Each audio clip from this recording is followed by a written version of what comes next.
রাত 2টো, মাহি গোসল করছে। গরম পড়ছে, গোসল করতে তার খুবই ভালো লাগছে। মা হিসেবে থাকে প্রবাসে।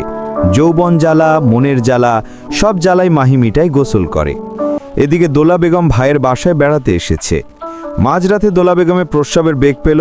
পাশে শুয়ে থাকা ভাতিজি মণিকে ডাকতে লাগলো, মণি, এমনই অমণি, ঘুম থেকে বলো। ও কি হচ্ছে ফুপু, এত রাতে তুমি ডাকছো কেন?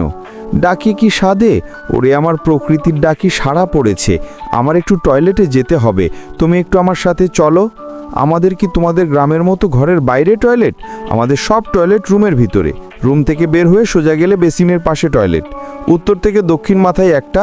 তোমার যেটাতে খুশি সেটাতে গিয়ে টয়লেট করে এসো। ভুলে গিয়েছিলাম, আসলে আমাদের গ্রামে তো বাড়ির থেকে একটু দূরে হলে। তাও তো ফুফু, তুমি গিয়ে টয়লেট করে আসো। গো বেগম খাট থেকে নেমে বাথরুমের উদ্দেশ্যে রওনা দিল। বাথরুমের সামনে এসে থাকে।